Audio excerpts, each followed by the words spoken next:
تو هم از اون دسته آدمایی هستی که تا یه حیوان خونگی میبینی انقدر قربون صدقش میری که بقیه بهت بگن خب خودت چرا یکی نمیاری؟ بعدم تو سعی میکنی من و من کنان به روی خودت نیاری که قضیه چیه. حالا قضیه چیه؟ اینه که تو نگرانی یه وقت نتونی از پس نگهداریش بر بیای. همش فکر میکنی نکنه به خاطر کار و درس و اینا نتونی به حیوان خونگی رسیدگی کنی، یا شاید هم خیال میکنی ممکنه آسیب ببینی و نتونی کمکش کنی و هزار تا فکر عجیب و غریب که تو اون لحظه به ذهنت میرسه. همه اینا باعث شدن تو از چیزی که خیلی دوستش داری دور بمونی، اما میدونی که میتونی از این مرحله رد بشی، نه؟ میدونی تو واقعیت و موقع عمل تمام این فکرها و نگرانی‌ها هیچ و پوچ میشن. حتما میپرسی چجوری آخه؟ خب پتپرس اینجاست تا بهت بگه. این ویدیو یه هدیه است برای تو تا بتونی بازش کنی و ببینی که میشه به این نگرانی‌ها و نشدن‌ها غلبه کرد و دیگه خودت هم به جای اینکه حسرت حیوان مردم رو بخوری صاحب یه پت بشی. شماها شاید دغدغتون این باشه که تو زندگیتون فرصت سرخاروندن ندارین، چه برسه به اینکه مسئولیت یکی دیگر هم بپذیرین.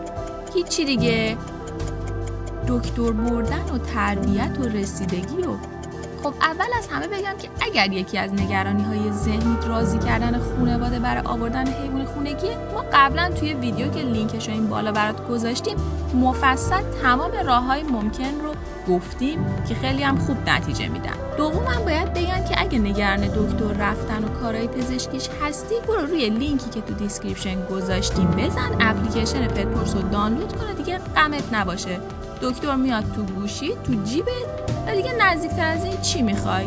سوم هم این که باقی فکر و خیالا فقط تو ذهن خودت معنا دارن، چون میتونیم خیلی مختصر همین الان بهت 12 تا حیوان خونگی معرفی کنیم که نگهداریشون هیچ زحمتی نداره، هم به کارت میرسی، هم درس و هم تفریح.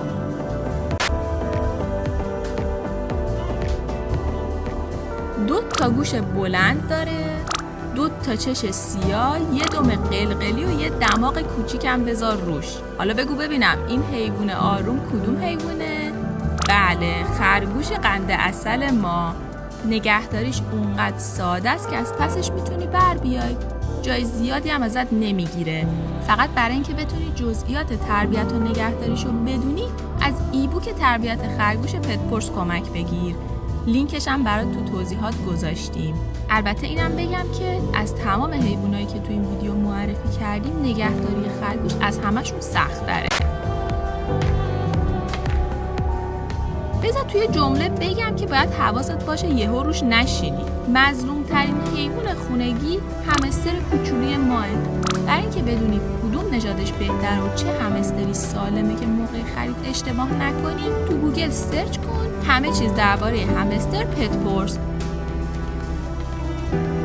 همسترها هم یه فضای کوچیکی مثل خودشون برای زندگی نیاز دارن و هم کمی توجه. خوراکیاش هم برا باشه لطفاً. همین، نه صدایی، نه آزاری، نه چیزی. نرم و خوشگلم که هست، با اون یه ذره چش و لب و دهنش خیلی هم دوست داشتنیه. مگه میتونی اصلا دوستش نداشته باشی؟ اگه هم یه چیزی بین خرگوش و همستر دوست داری، بهترین انتخاب برای تو خوکچه هندیه که این روزا خیلی طرفدار پیدا کرده و واقعا دلبریه واسه خودش. ببین عزیزم، تونگ و سبزه و اینا رو بذار کنار، ولی ماهیشو نگه دار. اصلا قصد تبلیغ ماهی خریدن دم عیدو نداریم ها. نه، این وصلا به پتپرس نمیچسبه. بلکه منظورم اینه که خب اگر دوست داری تجربهش کنی، چرا ماهی گلدن یا گلدن پیش زیبا رو انتخاب نکنی؟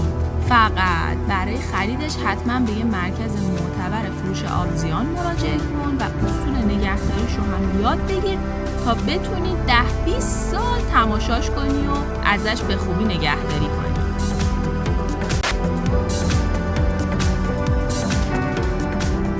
آخرین دسته از حیوانات بی‌دردسری که میتونیم برای نگهداری بهت پیشنهاد بدیم پرندگانن. از فنچ و عروس هلندی و مرغ‌نیا و مرغ‌هش گرفته تا کاسکو و توتی‌های مختلف. برای اینکه هر کدوم از این پرنده ها رو بشناسی و بدونی که چه وسایلی باید براشون بخری یا غذاشون چیه و همه مطالب اینجوری، یه سر به سایت پت‌پشت بزنید که اونجا بیشتر از 100 تا مقاله مفصل علمی درباره پرندگان وجود داره و تک تک بهت گفتیم که چی به چیه. چون قرار نیست که همه پرنده‌ها یه جور باشن. درسته که یه سری چیزاشون مشترکه، اما هر کدومشون مثل ما آدما شخصیت‌های متفاوت دارن با نیاز و علاقه‌مندی‌های مختلف. اما هیچ نگران نشو، چون پت‌پشت برای یه انتخاب درست کنارته. نکنه بعد از این همه حرفی که زدیم بازم بخوای بگی نه من نمیتونم، از پسش بر نمیام یا سختمه یا چی. بگو چی؟ یعنی دیگه فکر میکنی همه اونایی که حیوان خونگی دارن سر کار نمیرن، درس نمیخونن، تفریح ندارن؟ اینجوری که دیگه پت داشتن آقا لذتی نداره. قشنگیش به اینه که تو بتونی کنار اون بیشتر از زندگیت لذت ببری و همه چیز دلچسب تر بشه. در آخرم بگم درسته که پت مسئولیت داره، اما نگهداری میخواد، توجه میطلبه، باید زمانتو باهاش تقسیم کنی. اینه یه بچه پرورشش بدی، اما تهش هم بهت بگن که میارزه عزیزم و اونقدرم ترسناک و سخت نیست. خوشحالیم که تا انتها با ما بودین. برای خوندن لیست کامل این 12 تا حیوان خونگی هم به لینک اول دیسکریپشن مراجعه کنید و شماهایی که حیوان خونگی دارین تو این ویدیو در مورد تجربتون بگین تا ببینیم که کسایی که نگران این مسئله هستن میتونن قانع بشن یه حیوان بیارن یا نه. مرسی که امروز هم همراه هم بودین. تا ویدیوهای بعدی، خدا نگهدار.